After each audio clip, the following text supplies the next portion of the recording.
dear students, welcome back to our auditing class. We have been discussing the duties and responsibilities of a company auditor, isn't it?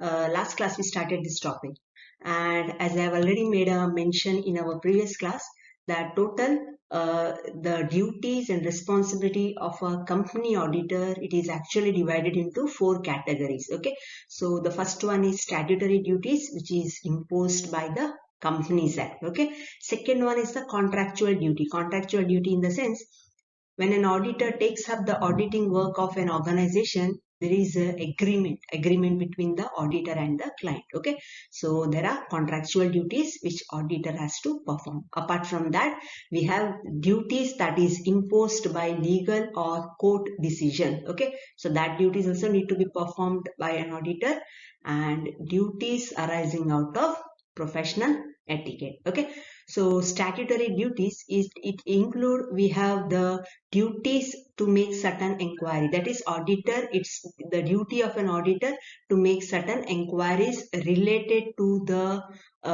various assets and liabilities of the organization. Okay, what all transactions are entered, and related to that, if at all any inquiries need to be made, it is a duty of the auditor to make those inquiry. Okay, again, duty to report, give a report to the shareholders of the company, okay, about the accounts, whether profit and loss exhibits a true and fair position, balance sheet exhibits a true and fair position, that is a current state of affairs, how is it. Okay, so duty to report.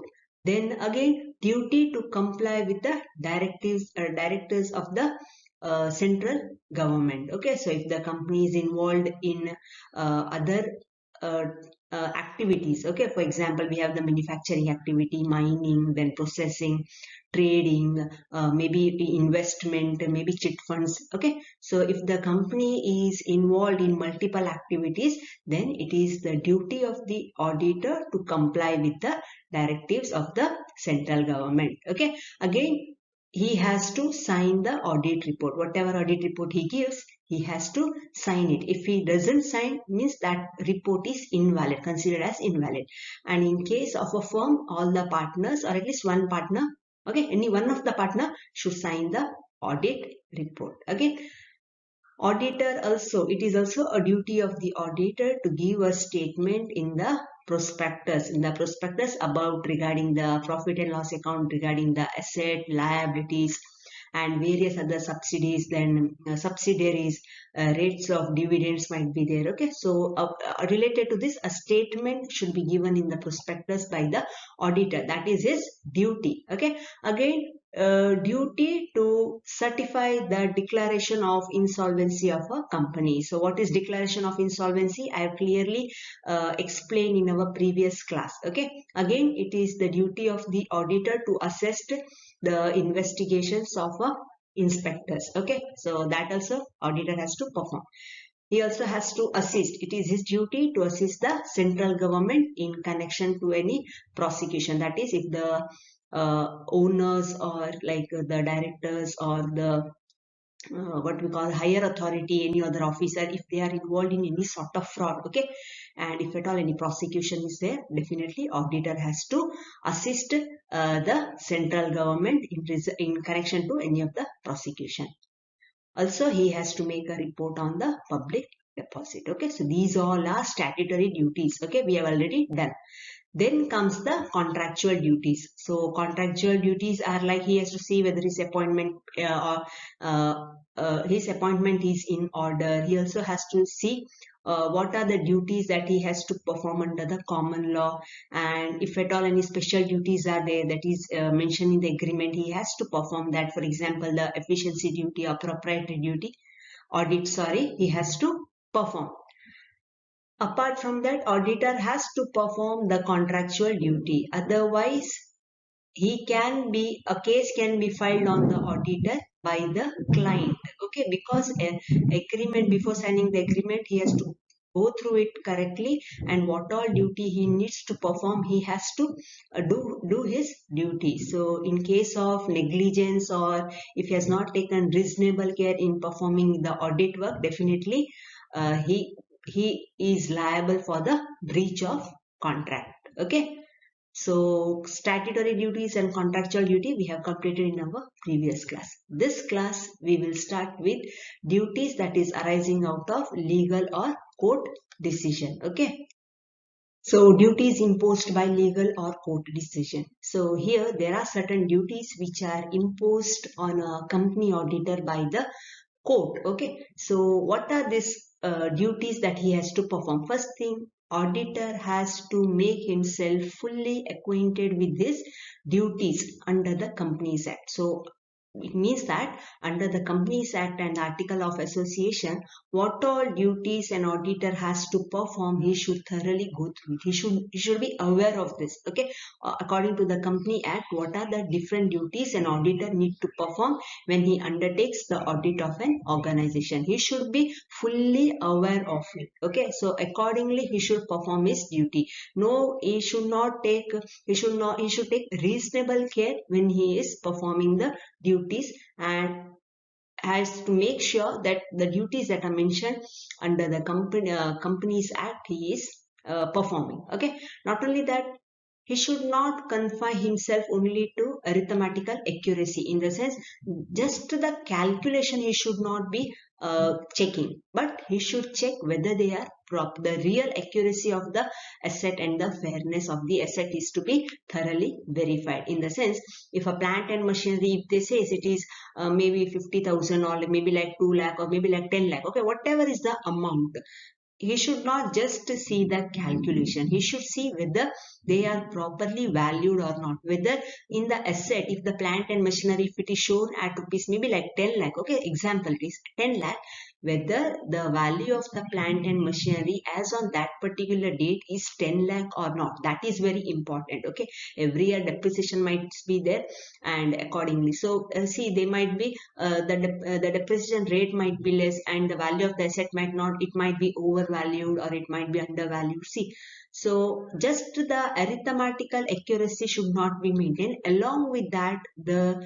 real accuracy and fairness of the asset liability should be shown. So it is the duty of the auditor to thoroughly go through the real accuracy and fairness of the assets and liabilities. Okay, also he should satisfy himself about the valuation of the asset. See, as I've already said, uh, auditor, he knows how the work is to be done. Okay, but maybe like he might not, certain aspects of the organizations or of the asset of the organization might be there which he is not an expert. So he, if required, he can take legal expert as advice. Like in the previous class, okay, if you remember, I have told, like if a valuation of building is to be done, see, auditor is not the right person. He may not know how to value the building. For that, he has to take the help of a legal expert or a technician, or maybe like so in case if it is a building, he has to take the help of an engineer. So engineer is the right person, he will do the correct valuation. But auditor does not mean whatever valuation of the building is done and whatever report is submitted to the auditor by the engineer, auditor has to what we call to fully believe that engineer. He has to make his own judgment also. He has to satisfy himself that whatever information is provided by the expert, they are actually genuine ones. So if he does not know, like if he is not aware of the how the valuation is taking place, he can take the expert's advice. But thing is that he should be satisfied. He cannot blame the engineer. That is more important here. He cannot say engineer gave me the valuation, so I have presented the valuation, I thought it is correct. See, this kind of words cannot be used by an auditor. When he is taking the expert advice, he has to cross verify it. He has to satisfy himself. So in case if anything goes wrong, auditor himself will be responsible for the deed. Okay, so he should satisfy himself about the valuation of the asset, and also should make personal inspection of the securities in the custody of the company or with any other person on its behalf. Okay, so inspection, everything, valuation, he has to do it correctly, and this is his order. This is the what we call the duty of a company auditor as imposed by the court. Okay, by the court decision. Again, he should perform his duty. Auditor has to perform his duty with much skill, care, and caution, like a competent and a careful auditor will do. Same way, even an auditor, company auditor has to carry out his work. Okay. Reason is, see, if you see on the screen, fourth point, if you see a case is there, Kingston Cotton Mills Limited and London and General Bank. Okay. So this is a case.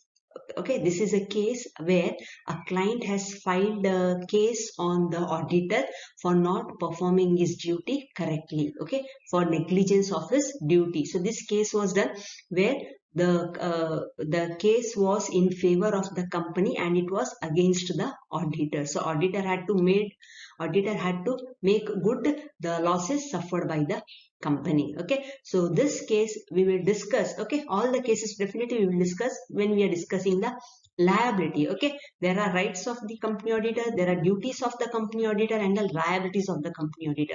So when we are discussing the civil and criminal liabilities of the company auditor, that time this cases I will discuss. Okay, you keep do remember this. So these are the cases where auditor, see, Kingston Cotton Mills, London and General Bank. These are the cases where auditor was held responsible for not performing his duty with reasonable care and skill. Okay. Again, it is duty of the auditor to check the stock properly. Okay. So there also one case is there, Chemist versus Ball Baker Company. So this is also a case where auditor was held responsible because he had not gone through the stock properly. He had not checked. It was his duty to check. If you remember previous class, I made a mention that auditor has to check the stock properly. Not that he can make his person to go and take the stock. But thing is that at least the test checking he should perform. At least 4 or 5 stock he should go and personally verify. He cannot blindly believe whatever stock sheets are given to him by the officer, the concerned officer, or maybe his assistant. He cannot blindly believe them. He has to make his own personal inspection. At the same time, as I've already said, whatever stock sheets or whatever proofs are there, okay, auditor should be satisfied himself. He cannot blame any other person. So it is a duty of a company auditor to check the stock properly. Okay, see, as I said, no, stock sheets are provided by the company. Taking that stock sheet personally, he has to visit the plant and each and every stock need to be verified. So main auditor might not do. He may ask his assistant to perform the job. But whatever job is performed, he has to keep a check on it. He has to thoroughly verify each and every material is available. Whatever the closing stock as per the computer and as per the plan, both are correctly done. So verification of the stock is very important. Okay, so company auditor, he should see that the stock are properly verified. Otherwise, as I've said, no, there is a case, Chemist versus Ballbaker and Company. This case was filed against the auditor by the client for showing negligence in terms of stock. Okay, he had not checked the stock properly, and because of that, the company had to suffer loss. So the case was in favor of the organization, the company, and against the auditor. Okay. Then he should also examine properly the terms of the debenture trust deed. Okay, so this is also a part of auditor's duty. So again, as I made a mention here, as you can see, Davar and Sons Limited versus MS Krishna Swami. There is again a case. So all these cases definitely we will discuss when we are going through the liabilities of a company auditor. Okay. Now the seventh point is very important. On that, even a question is asked. I'll let you know what is the question. He is not bound to be a detective or not to approach his work with suspicion or with foregone conclusion that there is something wrong. Okay, so this statement, what it means, that auditor should not look at the client like with definitely there is some mistake, there is some fraud. Okay, he should not have a doubt in his work and he should carry out his work. He should approach his work with a positive mind. Okay, so when he is going for audit and taking the books of account, his intention is to see that all the entries are properly accounted as per the generally accepted accounting principle. Okay, his work, his duty is not to find mistake and error. He has to see that entries are properly recorded. When he will check this, no, that time he may come across certain errors and mistake. He is not sitting with the books of account to find mistake, but his work is examining the books of account and the documentary evidences. So where the documentary evidence is not available, or where the entry is there and for that proper documents are not there, in that case, he may come to know that there might be a mistake or error. So he is a watchdog, not a bloodhound. In the sense, he has to keep a check, but not with the intention of finding the mistakes. Okay, so always usually for 12 marks a question is asked, an auditor is a watchdog but not a bloodhound. So what does it mean here is that his work is to verify the books of account. His work is to examining the documentary evidences. His work is not to find mistake. When he does his work, that is examining the in transactions and documentary evidences, he might come across entries which are not properly passed, entries which are omitted, entries which are twice entered. So this sort of mistake he may come across. Okay, so he should not have always have a suspicion that the books of account are not properly maintained. They are maintained properly. He has to just examine those books. Okay, so this is the duty of a company auditor. And in case, suppose if a auditor is appointed in place of other auditor, okay, so previous year one auditor was appointed, this year that auditor is not there and one more auditor has been appointed. So it is auditor's duty to correspond in writing with the previous auditor. So there should not be any sort of verbal communication.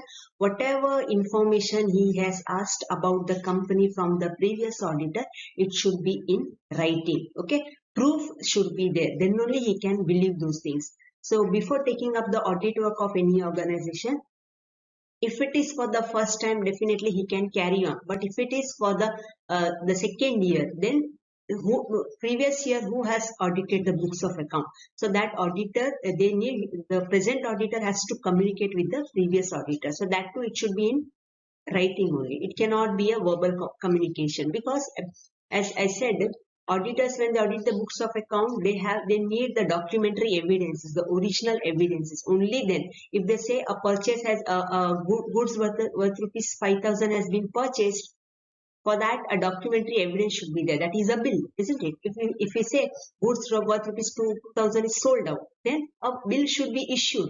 So for every transaction that is taking place in an organization, for that a supporting document, a documentary evidence should be available. Similarly, when an auditor, when he asks about the books of account or any other matter, when he communicates with the previous auditor, and whatever reply is given by the previous auditor, it should be in writing. It should not be verbal, because ultimately, if anything goes wrong, if present auditor has taken a decision and it does not prove to be a correct one, and later on he cannot say the previous auditor has told, so he has taken such a step.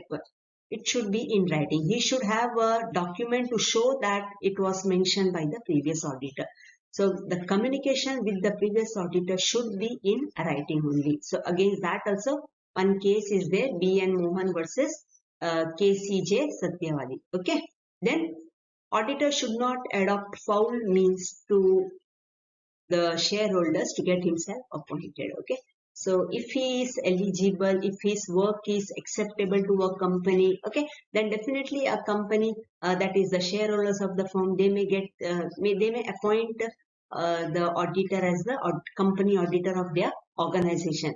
So it should not, they should not adopt the foul means.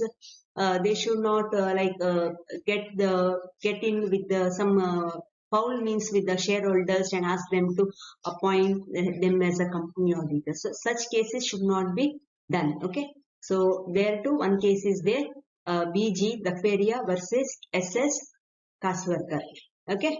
Then also it is also the duty of the auditor not to practice as an auditor unless he is a member of the institute. So that is one of the responsibility of the auditor. He should be a member of the institute. Then only he is eligible to carry out the work, that is he can practice as an auditor. Okay. So I hope you have understood. So these are the various duties that are imposed by the court, that is court decision or legal decision. So it is imposed by the court which auditor has to perform. Okay. And the fourth criteria, duties arising out of professional etiquette.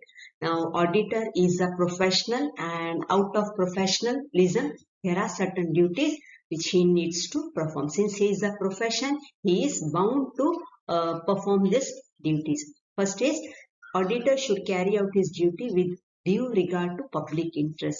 He should not have his personal interest in carrying out the audit of a particular firm. It's not that he is getting more money, that is the reason he is carrying out his work. No. Each work should be in favor of the public interest, not in case of personal interest. Okay. He should also comply with the rules and regulations formulated by the Institute of Chartered Accountant of India. So there are certain rules and regulations which auditor has to follow. Okay, because this is a duty which is arising out of professional etiquette. So rules and regulations that are set by the Institute of Chartered Accountants of India, definitely he has to follow this duty. One more important thing that comes out of profession is honesty, sincerity. He should be technically competent, and also he should be independent. Okay, so being honest, that is very important.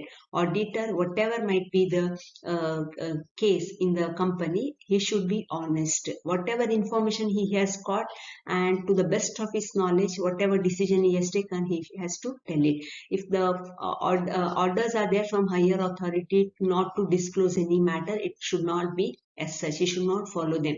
He should be honest, and he should carry out his work very much sincerely. Very important factor that comes out of profession. Okay, this is a professional etiquette, that is he has to be very much honest and sincere. At the same time, he should be technically competent and also independent. And thing is that he should disclose full and fair information about the working and financial position of the company to the shareholder. So the management might not be some issues might be there, which if the auditor is aware of, he has to disclose it to the shareholders of the firm, because they are the real owners. Okay, so in a company form of organization, I made a mention that the management and the ownership is separated.